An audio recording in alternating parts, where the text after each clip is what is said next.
একটা কথা বলতে দিন বাবা, আওয়ামী লীগ রাজনৈতিক সংগঠন, বিএনপি রাজনৈতিক সংগঠন, সবাই মুসলমান, ঠিক না বেরি? দুইজন সুন্নি মুসলমান আসেনি না নাই? কিন্তু দূর সরকার এসে যখন ঈদে মিলাদুন্নবী বন্ধ করে সিরাতুন্নবী ঘোষণা করে দিয়েছিল, ঠিক না বেরি? তখন আবার এই আওয়ামী লীগকে তিলকাল আইয়ামু নুদাউলি বাইনান নাস, এই ক্ষমতা ঘুরে ঘুরে আল্লাহ দেয়, ঠিক না বেরি? সেই আওয়ামী লীগকে লন্ডনে আজকে প্রধান অতিথি তিনি আছেন।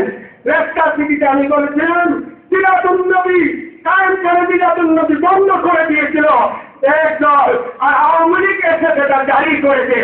আল্লাহ সেই আওয়ামী লীগকে আবার অবশ্যই এদেশের ক্ষমতায় আনবে এবং যতদিন নবীর সম্মান রক্ষা করার জন্য যা স্বীকার করবেন, আমরা আশা করি তাদেরকে এই মন্ত্রে আল্লাহ টিকায় রাখবে, ঠিক না? এই আবেদন করে আমার বক্তব্য শেষ করলাম। আসসালামু আলাইকুম ওয়া রাহমাতুল্লাহি ওয়া বারাকাতুহু। সম্মানিত উপস্থিতি,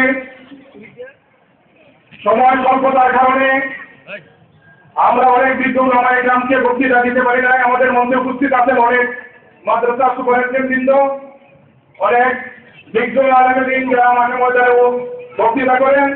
আমাদের মধ্যে উপস্থিত আছেন জানি আমাদের সাবেক প্রিন্সিপাল অধ্যক্ষ শফিকুল হক চৌধুরী। আমরা বিজ্ঞজনকে বক্তৃতা দিতে না পারা আন্তরিক অবদক্ষ প্রকাশ করছি। সময় স্বল্পতার কারণে এক পর্যায়ে আপনাদের সামনে বক্তব্য নিয়ে আসছেন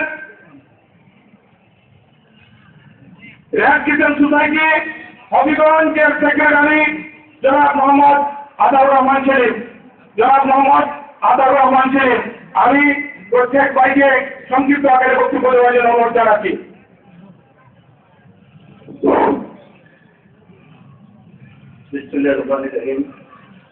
আজকে দয়াল নবীর জন্মদিন উপলক্ষে যুদ্ধের জন্য শেষে দয়াল নবীর জীবনী সম্বন্ধে আলোচনা সভায় সম্মানিত সভাপতি, আজকের এই সভায় প্রধান অতিথি হিসেবে উপস্থিত আছেন হবিগঞ্জের মানুষের প্রিয় নেতা লাখাই হবিগঞ্জ থেকে নির্বাচিত মাননীয় সংসদ সদস্য আলহাজ অ্যাডভোকেট মাহমুদ আবু জাহিদ। বিশেষ অতিথি হিসেবে উপস্থিত আছেন হবিগঞ্জের এমপি আলহাজ অ্যাডভোকেট আব্দুল মজিদ খান। বিশেষ অতিথি নবীগঞ্জের এমপি জনাব মুনিম চৌধুরী সহ সম্মানিত ওলামায়ে কেরামগণ। আজকে দয়াল নবীর জন্মদিন উপলক্ষে এই যুদ্ধ জগৎটি যারা হবিগঞ্জের বিভিন্ন এলাকা থেকে সম্মানিত মুসল্লিয়ান ওলামায়ে কেরামগণ, মাদ্রাসার ছাত্র